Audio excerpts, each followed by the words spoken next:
Jo Nunes, por favor, é assistente no Conselho Municipal da Pessoa com Deficiência do município de São Paulo, autora do livro Mãe Coragem, Convivendo com a Síndrome de Williams, que conta a trajetória de luta em prol do diagnóstico e inclusão de sua filha Jéssica Nunes Herculano, que nasceu com síndrome de Williams, uma doença rara, em uma época onde essa síndrome genética ainda não era conhecida no Brasil.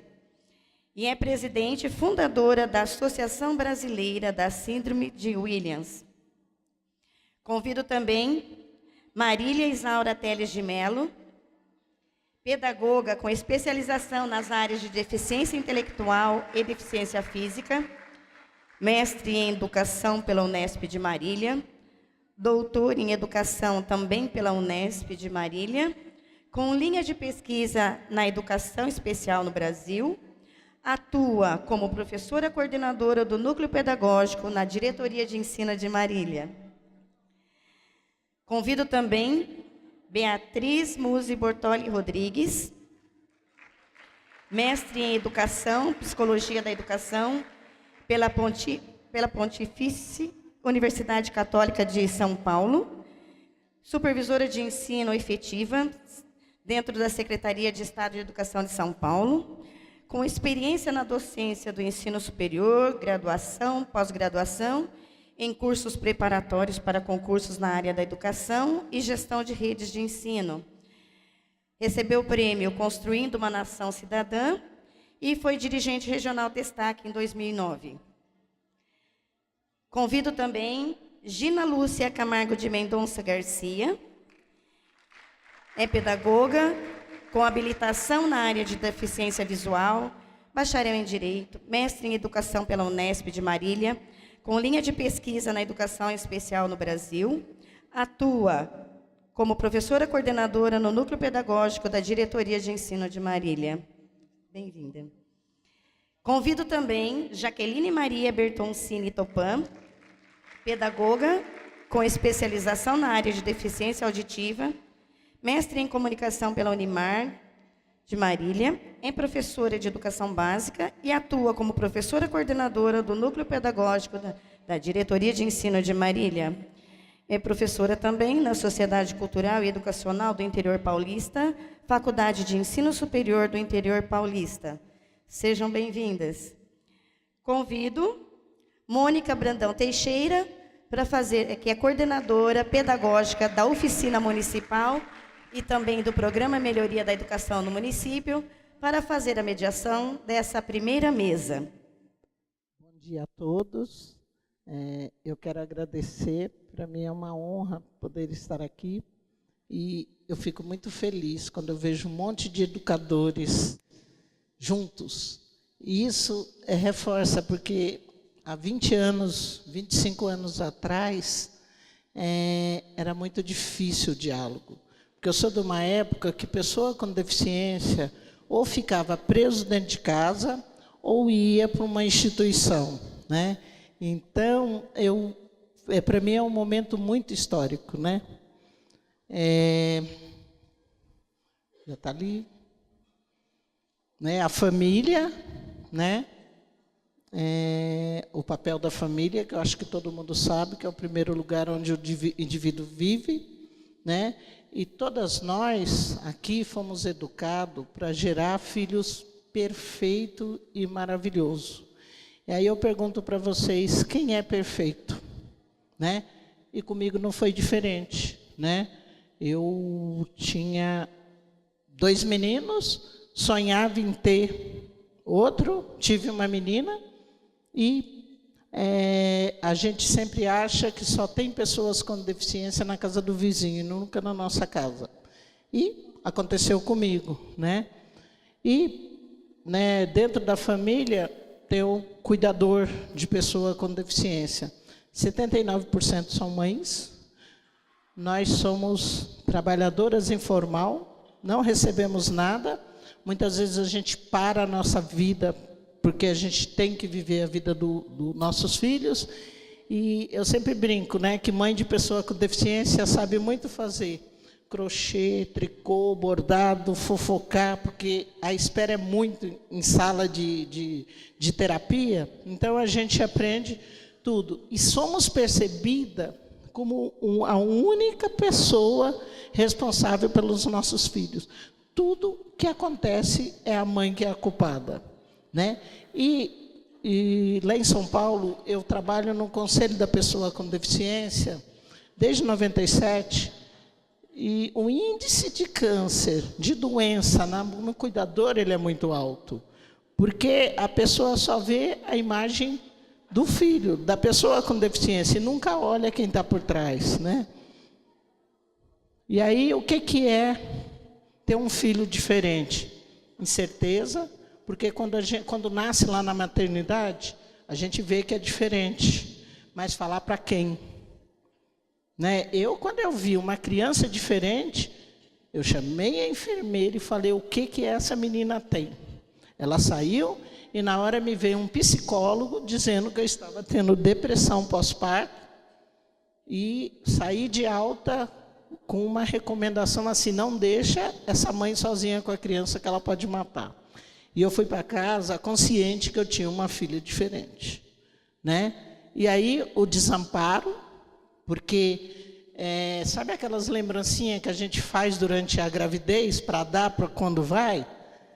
A lembrancinha da família que tem pessoa que nasce uma criança com deficiência sobra, porque um conta para o outro, aí não vai mais ninguém visitar. É por isso que eu coleciono imã de geladeira, porque eu comecei com os imãs que sobraram da Jéssica. Aí fala, nossa, você viu como a filha dela é diferente? E muitas vezes a pessoa não vai, não é porque está rejeitando, mas porque não tem o que falar. E é o momento que a gente mais quer os amigos em volta. Eu até brinco que é uma enchente, e eu estou no meio da correnteza e um monte de troncos passando.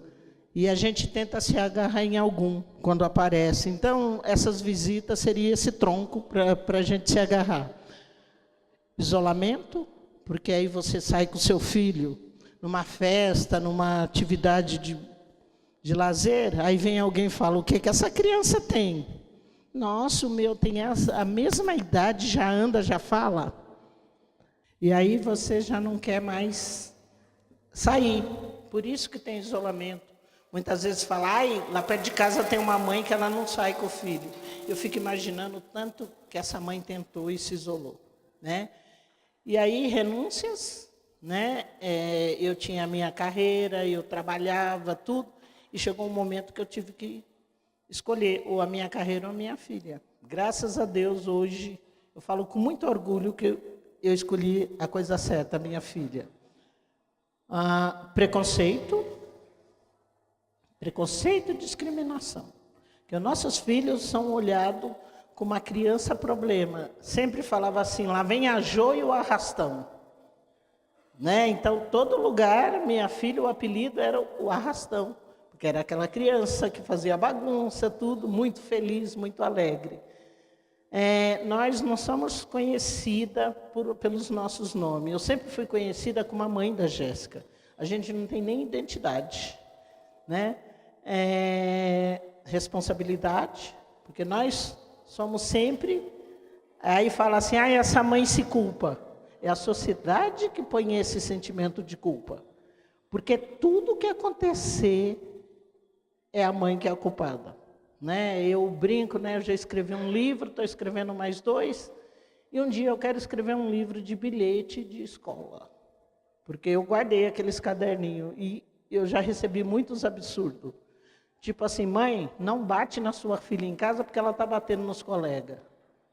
Né? Ou senão, mãe, dê mais atenção para sua filha em casa, porque ela está me chamando de mãe. Chegava em casa, a Jéssica me chamava de professora. Então, é uma situação que você fala, nossa, né? E a falta de política pública, né? Hoje eu conheci o Zé Mário e fiquei muito encantada com esse trabalho, né? Até quero te parabenizar toda a sua equipe em seu nome, né? Muito legal, fiquei apaixonada pelo trabalho de vocês, né? Porque falta de política pública. E eu vou falar para vocês, né? Eu estou até adiantando inclusão para mim ela é tão simples. Porque eu pratico a inclusão desde o dia que a minha filha nasceu. Né? Ninguém chegou lá na maternidade e me deu um manual, olha, está aqui, você segue isso, ela tem síndrome de Williams e se der defeito você troca. Né? Eu aprendi no dia a dia, eu aprendi como amamentar, como ficar com um bebê que chora 24 horas no primeiro ano de vida porque tem hipercalcemia. Então eu fui descobrindo no meu dia a dia. Né? E aí a gente vem para esse diagnóstico, o que tem minha filha. Foram 7 anos, batendo de porta em porta, e todo mundo falando que eu era louca. E eu fui descobrindo o problema cardíaco, tudo assim isoladamente. Por acaso, um dia no corredor de um hospital, passou um médico, 2, não sei se era médico, eu falo os homens do jaleco, olharam para minha filha e falou, Williams síndrome. Eu não falava uma palavra em inglês e eles não falavam uma palavra em português. E eu já tinha ouvido falar porque a Jéssica estudou numa escola e no primeiro dia de aula, eu na porta, a professora veio e me entregou a Jéssica e o menino. Está aqui seus filhos. Eu falei, não, é só ela. Ela falou, eles não são gêmeos? Eu falei, não. Quando eu olhei para o menino, era a versão da Jéssica masculina, porque a Jéssica negra e o menino também. Eu fiquei em estado de choque. E aí uma mãe atrás falou, o que é? O que ela tem? Eu falei, não sei, falam que ela é normal. E aí ela, assim, tudo que a minha filha tinha, o dela tinha. E um dia ela chegou para mim e falou, olha, eu fui no médico, que o médico falou que meu filho poderia ter uma tal de síndrome de Williams, mas pediu para mim esquecer, porque não tem tratamento. E quando eu ouvi o Williams síndrome, e aí esse médico falou, mandou eu ir passar no geneticista, eu fui no geneticista aos 4 meses. O cara, muito impaciente, um geneticista muito famoso, e mandou eu esperar lá fora com a menina que chorava e estava incomodando ele, e virou para o meu marido e deu um encaminhamento psiquiatra. Então, eu me calei, por isso que eu escrevi um livro que é o resultado do meu diário, porque eu não podia falar com ninguém isso, e eu escrevia. E aí, depois do que tem minha filha, né, mesmo sem saber, você entra no luto do algo não esperado. É aquilo que eu falei, para nós só tem pessoa com deficiência na casa do vizinho. E aí a gente começa a pensar, aceitação das pessoas, não é que a gente está preocupado com o que os outros vão dizer, é que nós vivemos numa sociedade muito cruel, que qualquer pessoa que não tem um padrão, que tem um padrão diferente, ele é discriminado. Né? E aí como lidar com esse luto? Porque você tem o isolamento, porque seus amigos se afastaram. Todo mundo. Aí você vai no pediatra, você sai de lá pior do que você foi. Que eu brinco, eu já costumei muito falar que muitos profissionais é o povo do deixa disso, porque tudo tem uma desculpa. Né? E o futuro, o que vai ser do meu filho? Aí, né, eu sempre falo para mães, pessoas, é normal, a gente tem que vivenciar, sim, o luto do algo diferente. Mas a gente precisa de ajuda. Porque muitas vezes você recebe um aluno que a mãe está no luto e você cobra coisas que essa mãe não vai dar conta. Você acaba fechando uma porta. Entendeu? Então, é muito assim, é como que você vai acolher essa mãe. Porque ela está no luto, não é que ela não aceita. Toda mãe, quando tem um diagnóstico, a gente tem que ter um tempo para digerir isso. Né? E dependendo do que, o apoio que vai ter, essa mãe vai ficar no luto a vida toda. E isso, o que vai gerar? Codependência familiar. Porque a codependência é a doença que mais mata. Mas só que ela não vem no atestado de óbito.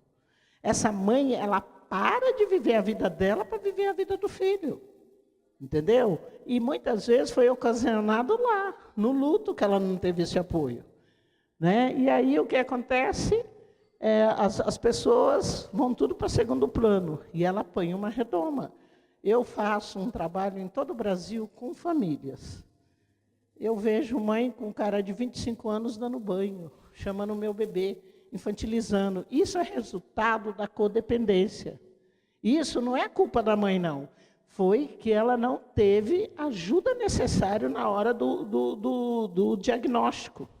Lá na minha associação, eu falo a minha porque fui eu que fundei, a gente tem um trabalho a hora do diagnóstico, como acolher. Nós fazemos um treinamento para o profissional, como que ele vai dar o diagnóstico, porque dependendo do que ele fala, ele carimbou a sentença daquela pessoa, né? E aí vem a conduta subprotetora, que gera. Muitas vezes você tem um aluno com total dependência, falta de autonomia, essa criança se torna um verdadeiro reizinho, porque eu falo com muita convicção, eu tenho 3.000 pessoas com síndrome de Williams e eu trabalho no Conselho da Pessoa com Deficiência. Eu atendo toda a demanda do município de São Paulo, em todas as situações, passa lá por mim, eu e na minha equipe. Pessoa com deficiência, ele gera essa folga, porque tem, né? Quem dá aula sabe o que eu estou falando, vira folgado mesmo. É tudo resultado dessa subproteção. É o pequeno ditador, né? Quando é contrariado, porque essa família lá atrás, olha o estrago que vai fazendo esse luto mal resolvido, né? Então, assim, em casa ele pode tudo, quando ele sai fora do ambiente familiar, ele não foi preparado, manipula as pessoas, demonstra incapacidade, tudo eles têm a desculpa, aprende a mentir, né? Muitas vezes, né? Eu, na minha palestra com família, eu falo muito do outro irmão, dos irmãos, porque gera uma problemática em toda a família. Aí tem que ter essa aceitação. A família, se ela não passar por uma reestruturação, ela não consegue trabalhar, né? A família tem que passar por esse processo para ela poder aceitar e ter consciência das dificuldades. E aceitar a ajuda de profissionais. Porque esse é o maior problema. Porque se ela está naquele luto, ela vai ficar relutante, né? E aí vem a escola, né?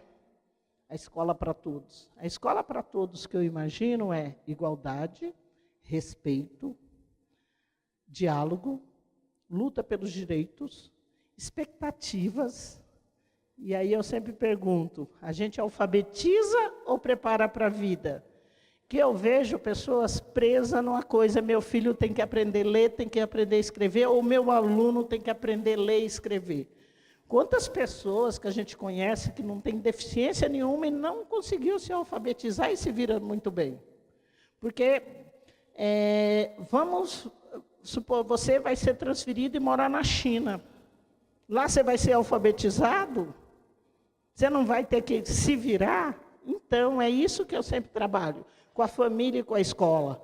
Porque fica naquela coisa que o aluno tem que aprender. Muitas vezes ele vai aprender no tempo dele, do jeito dele. Eu dou um exemplo, eu tenho o Alan lá em São Paulo, que nós fizemos de tudo. Eu acompanho o Alan desde 2 anos. Escola, gente, o que o Alan passou por escola, eu sempre falava para a mãe dele, você só está mudando o problema de lugar. E foi indo, tudo, chegou uma hora que não dava mais. Falei, então vamos pensar na música, porque o Williams tem muita habilidade musical. Colocamos ele na música. Foi duro achar um professor que queria ensinar da maneira correta, porque todos queriam pauta, e ele não sabia ler. Aí conseguimos um professor que ele ensinou com pedras as notas musicais. E o Alan, assim, foi se empolgando. Hoje o Alan toca 12 instrumentos. E o Alan não se alfabetizou. E aí, o ano passado, o Alan foi convidado para trabalhar numa orquestra, para tocar, e ele tinha que ler a pauta. Vocês acreditam que o Alan aprendeu? Ele aprendeu porque era interessante para ele. Vocês sabem que quando eu diagnostiquei a minha filha, e que eu vi que o Williams tem uma parte da comunicação muito boa, eu pedi para todos os meus amigos escrever carta e mandar para a Jéssica pelo correio. Imagina a criança lá em casa, o carteiro chama, e ela recebe uma carta com selo, com nome em nome dela. E ela vinha para me ler. Eu falava, não, falta de educação ler carta dos outros. E aí eu falava, nossa, é mais falta de educação não responder. A Jéssica aprendeu a ler para ler a carta e aprendeu a escrever para responder a carta. Então, igual, eu comecei a pensar num monte de coisa. Né? Vamos adequar a música, né? No ensino médio, estava mais difícil, estava aprendendo a história do Brasil, a história da descoberta das Américas. Eu e a professora, nós inserimos uma música, né? Aquela do Roberto Carlos, um milhão de amigos. Então era, os genoveus Cristóvão Colombo viajavam de porto a porto no mar, no Mediterrâneo que era o mar, e lá da China haviam os tapetes e porcelana. Então nós começamos a achar como que a gente ia fazer, né? E você sabe que a educação da Jéssica só deu certo quando eu e a professora, o dia que a professora falou a palavra mágica para mim. Você me ajuda? E ela falou todo o medo que ela tinha da Jéssica. Porque o pior profissional é aquele que finge que sabe, porque ele faz besteira. Que é nós mães, nós somos meio sacana assim. A gente põe lá na escola e a gente fica esperando ser chamada. Se eu deixei a minha filha lá, aí a gente vai buscar. Ai, graças a Deus, hoje não falaram nada. E vai indo. E se eu deixo? Ó, ela tem síndrome de William. Ninguém perguntou nada. O que eu estou entendendo? Que aquele pessoal é especialista. Não é? Agora, chega e fala o que é isso. Mãe, eu não sei, eu quero aprender. Vocês podem ter estudado, vocês podem falar bonito. Mas nós somos doutora nos nossos filhos. Então, é procurar. Lá em São Paulo, eu sou mediadora de conflitos. Bom, o povo vai me dando um monte de atribuição, né? E eu fui numa escola que o menino cacetou a professora. E era uma cena muito engraçada até. A mãe sentada e a professora toda arranhada. E uma encarando bem feia, quase assim. E aí, tá, por que ele te bateu? Ah, ele teve uma crise, eu fui segurar. Virei para a mãe, o que você faz? Quando ele tem crise, eu saio de perto, eu fico bem longe dele. Falei, mas você falou isso? Olha, eu tentei falar, desde o começo do ano que eu estou tentando. Ela não me perguntou mais nada. Quando eu falei, preciso falar, outro dia, mãe. Desde o primeiro dia eu falei, olha a falta de diálogo. Né? Que são coisas que são resolvidas. Né? Então, a gente também tem que ter essa humildade de ouvir. Aquela mãe, ela pode não ser alfabetizada, ela pode não ler, mas ela é doutora nos nossos filhos. Então, essa participação e o respeito de ambas as partes é muito importante. Entendeu? Porque eu, por muitos anos, era assim, cuidado, não deixa a mãe da Jéssica entrar, porque aquela mulher é o cão. Eu lembro que uma vez a Jéssica quebrou o pé na escola. Imagina o desespero, quem ia me falar. Aí vem alguém tremendo, não sei o quê. Quebrou como? Brincando. Legal que ela estava brincando, deixa eu levar ela para o pronto-socorro. Toda criança quebra pé, toda criança briga. Eu lembro que uma vez me chamaram que a Jéssica estava agressiva. E tinha enfiado um lápis no ouvido de um amigo. Eu falei, meu Deus, não me contaram tudo. Essa síndrome também tem agressividade. Peguei a Jéssica, como sempre, eu sempre ouvi muito a minha filha. Sentei na praça, falei assim, então, Jéssica, eu estou aqui. Quando você resolver contar o que aconteceu, ela, mãe, eu apenas estava me vingando. Eu como? Mãe, ontem, olha a minha orelha, isso aqui estava solto, ferido. Ontem o menino fez isso comigo, e eu fui falar com a professora, ela falou que mandou você mexer com ele. Hoje eu fui me vingar. Então, tudo, pessoa com deficiência não faz nada involuntário. É só você procurar por trás que tem alguma coisa. Eu aprendi a identificar na Jéssica uma lavada de mão a mais, um xixi a mais, um xixi na cama. Tudo tem alguma coisa por trás, é que ele não sabe se expressar. Né? Outra vez me chamaram na escola que a Jéssica estava tendo ataques. Falei, meu Deus, nessa síndrome tem ataques e ninguém me contou. Cheguei, né? Ela ficava jogada lá no fundo da sala de aula. E aí fiquei lá na escola e falei, quando ela tiver o ataque, vocês me chamam. Toda nervosa. Aí chamei, mãe, vem ver. Aí a Jéssica tremia e se esticava. E a Jéssica era estrábica, ficou mais pior, né? Aí eu encostei, Jéssica, o que está acontecendo? Que eu olhei, eu falei, ela faz isso lá em casa. Estou fazendo alergia. O que é isso? Mãe, aquele programa que passa na cultura. Era um programa de ginástica, ela não tinha o que fazer, ela ia fazer exercício, só que ela fazia errado. Então, assim, são situações, né, que eu já passei. Então, assim, o acolhimento, eu me lembro muito bem, a Jéssica não ia na escola do bairro. Quando chegou na época da eleição, ela tinha que votar em outra escola. Que eu fui no cartório, quando falou o nome da escola, ela falou assim, não, tia, eu não entro nessa escola. Eu, por quê? Mãe, eles não me falaram. Eles não me aceitaram, que um dia eu levei a Jéssica para pegar a vaga, falaram que eles não estavam preparados. Eles não estão preparados para mim, então eu não vou lá votar. Olha, ela tinha 7 anos, né? Então a gente tem que ter, porque muitas vezes você dá sentença para aquela pessoa. Vamos lá. Né, família, aluno, a dificuldade enfrentada, que é a falta de diagnóstico, despreparo para lidar com o diferente, falta de adaptação curricular, falta de adaptação, desconhecimento da deficiência, falta de atitudes, falta de formação, falta de socialização entre os colegas, né, porque eu fui descobrindo táticas e levando para a escola. Né? Aí, a minha filha, eu refiro a minha filha no passado, que faz 6 anos que a Jéssica faleceu, e ela faleceu em decorrência de uma cardiopatia que ela tinha muito severa, né? Mas a minha filha faleceu aos 19 anos, andava sozinha, fazia tudo sozinha, trabalhava fora, falava inglês, francês, espanhol, se alfabetizou, que o prognóstico tudo era não, não, não, não. A minha filha foi a primeira em tudo. Minha filha foi a primeira pessoa com deficiência intelectual ter o direito de estudar junto com os outros. Tudo com liminar na justiça. Né? Então, ela conseguiu trabalhar, sexualidade se virava muito bem, esse é o namorado.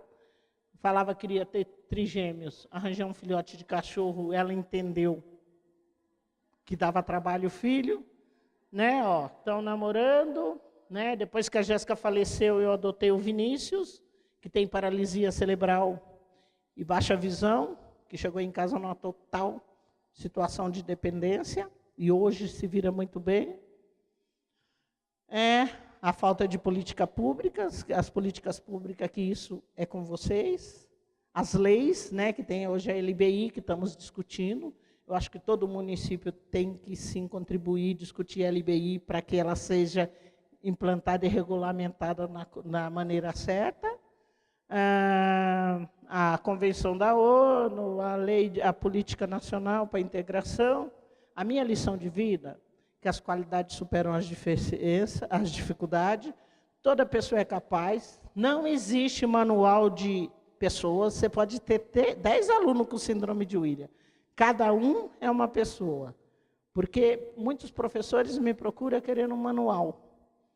E eu falo, você vai ter que ter 30 manuais de cada aluno, porque são pessoas diferentes.